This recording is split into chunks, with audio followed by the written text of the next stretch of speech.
Hi everyone, welcome back to our channel. Bex here today to do a bit of a different video than what you would normally find on Get Bookish. I wanted to do something that's a bit reflective and can create a discussion down in the comments, basically. This is something that has always been going on. It happened way before YouTube, BookTube ever existed. It'll continue to happen in the future. And that's what happens when a book that you love has an author that's a bad person. The reason this is coming up now is because a couple weeks ago, we got some news about Alice Sebold.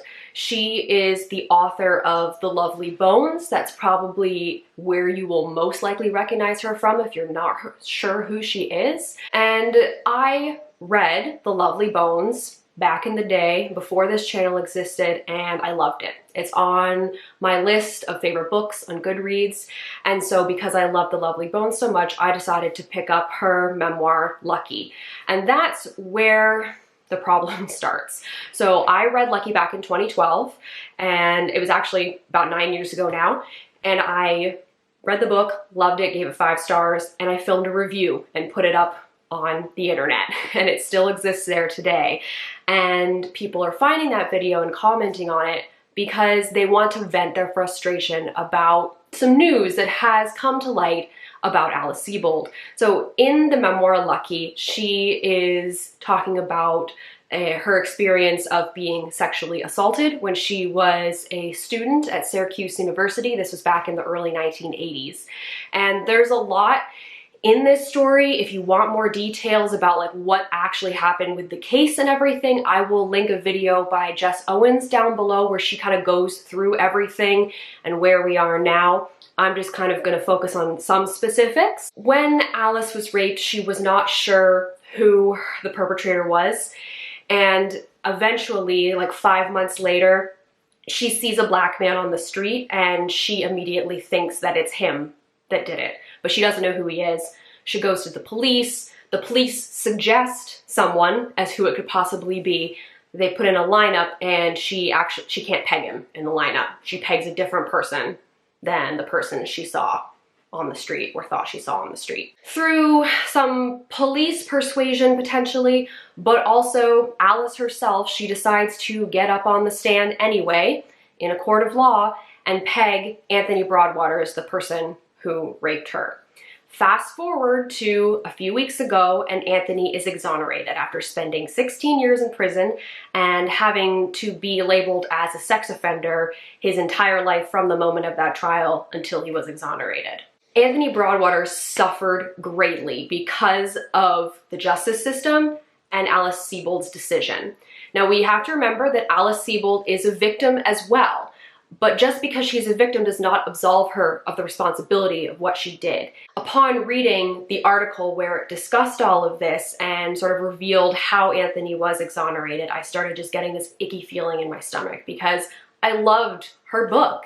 And what she did is unforgivable. Even though Anthony said all he wanted from her was an apology, which she did eventually release. It took her 8 days to release an apology, which I also kind of find inexcusable.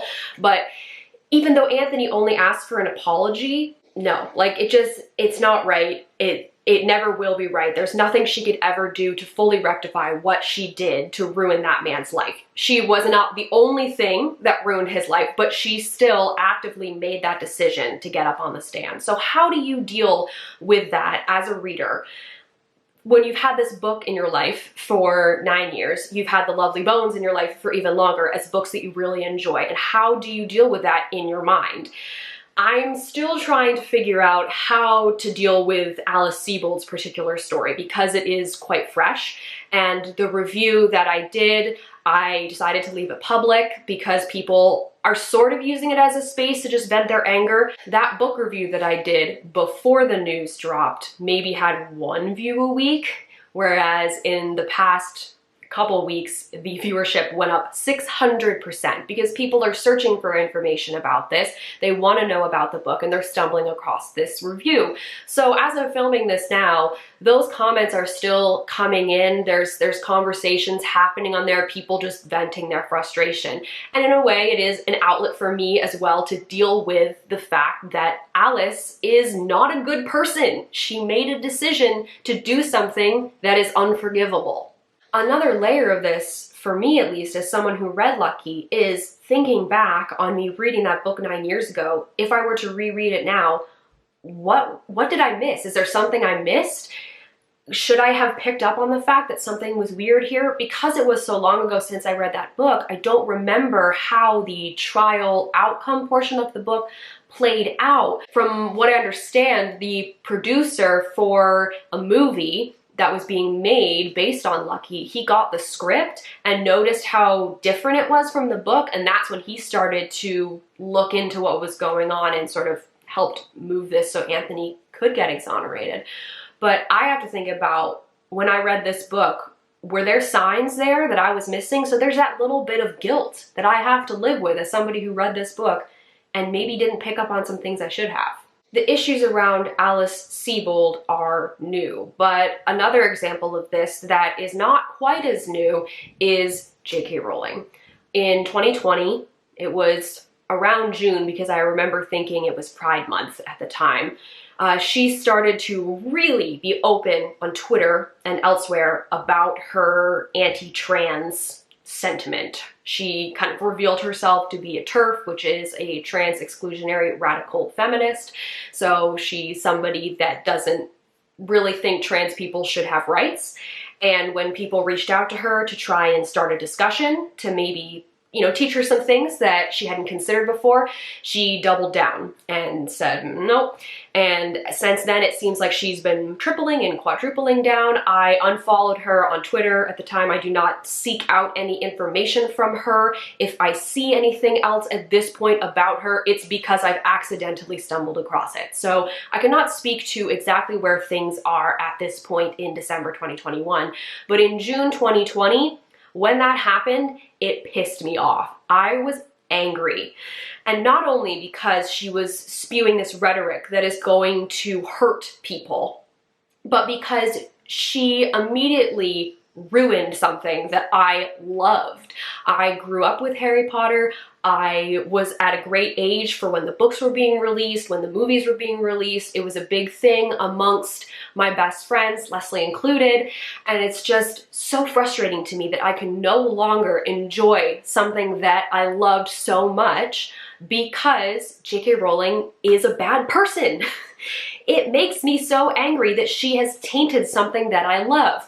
Now with J.K. Rowling and Alice Sebold, the situations are a little different only because Alice's is so directly related to one of her books that I enjoyed, whereas J.K. Rowling's is sort of adjacent to her books. That stuff doesn't come up in her books, but because she wrote them, they're her idea, there's still that connection there, and it just makes me so mad that these authors create stories that we read and love, and then we later find out they're not good people. All that being said, how do you deal with this in your own mind?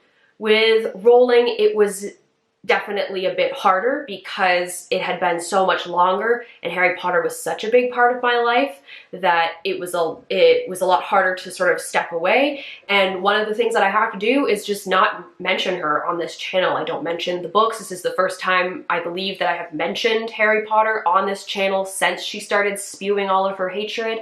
And so that's one thing that I have to do. I don't talk about it on social media. I don't put it out there in the public at all. Another element of this is that I have a book by J.K. Rowling under Robert Galbraith's name for Lethal Way, which was the next book in the Cormoran Strike series that I had purchased and had not read when she started talking about all that stuff on Twitter, and now it's just sitting here on my TBR shelf. Do I read it? Do I get rid of it? I spent the money on it, and the thing is, I liked this series of books. I was interested in what was happening with these characters, and now I'm in this spot where If I did read it, I wouldn't be posting about it on social media. I wouldn't be doing a book review on it, that's for sure. But what do? I spent the money on it. Do I read it? Do I not? I don't know. That's a specific BookTube person problem, and you know, maybe other avid readers have that similar issue, but that's something else that I've been thinking about for the last year and a half since we learned that stuff about her. With Alice Sebold's case, it'll be a little bit easier for me to adjust to it because I don't talk about the Lovely Bones and Lucky all the time. I have the Lucky review. I have a review of The Almost Moon, which is another one of her books that I read. Didn't like as much, but that review is still out there as well.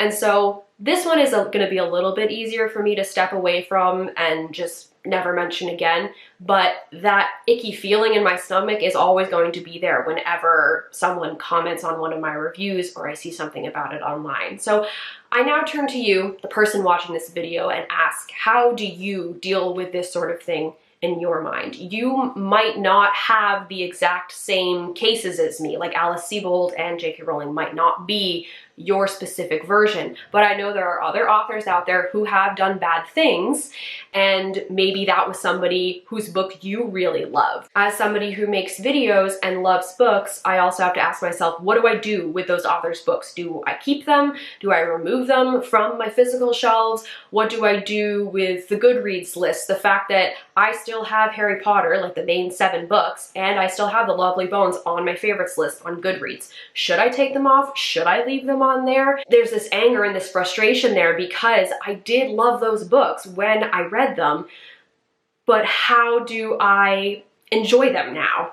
Are they still my favorites? Do I just count them as favorites at that time and leave them be? Or do I think, okay, well, are these really my favorites now when I can never fully enjoy them like I used to? When it turns out an author's a bad person, each situation is a little bit different. And so every person has to sort of decide how they're going to deal with this particular instance. For someone like myself who is part of a book channel that's on a public forum, that can mean not talking about them ever again, never featuring their books, never putting up book reviews, never posting or sharing anything about it on Twitter. Because I have a platform, it is more important for me to be aware of what I'm putting out there. I never want to look like I'm promoting their stuff and agreeing with what this author has done. Now, what you do in your personal life is a little bit different. I will admit that I still listen to a Harry Potter podcast, Mugglecast. I've been listening to them since they originally started releasing episodes in 2005, but I never share that fact online until now, of course. But I'm just using that as an example and admitting that I haven't completely let go of Harry Potter. I know some people have been able to. I have not been able to completely let go. So like I still listen to a podcast that's put together by fans, and they on Mugglecast specifically said they do not agree with J.K. Rowling's stance, and they try to not mention her as much as possible on there. So I decided that that was enough for me, that they publicly said they don't agree. They make an effort not to talk about her on the podcast as much as possible, and I still listen to it for that reason. There may be others of you out there who are doing something similar to me, where you have a book series that you loved, the author turned out to not be so great, but there are certain things that you don't broadcast and you still interact with that series on some level. I just want to ask you guys how you deal with it. I don't have the answers for this. It's something that I don't really know what's the right move here. It's easier to step away from the books when you don't have such a deep connection with them. I'm talking about books that you absolutely loved, that you've raved about in the past, that you've put stuff out there about how much you love it, and now you have to grapple with the fact that you can no longer love them as much as you once did because the authors did something really, really bad. I think that is all I have to say on that topic for the moment. Please comment on this video and let me know what sort of situations you've dealt with that are similar to this, whether it's the same authors that I'm mentioning now or other ones, how you've learned to deal with that. What did you do? Did you get rid of their books? Have you completely blocked them out of your life? Or are you trying to at least step away from them as much as possible and remember that, yeah, authors can be bad people and publish good books, and unfortunately that's just the way society and humanity happens, and we have to learn to deal with it however we can. Thank you so much for watching this video. As always, all of our links are in the down bar. You can go check those out if you feel so inclined. Thanks again, and I'll see you next time.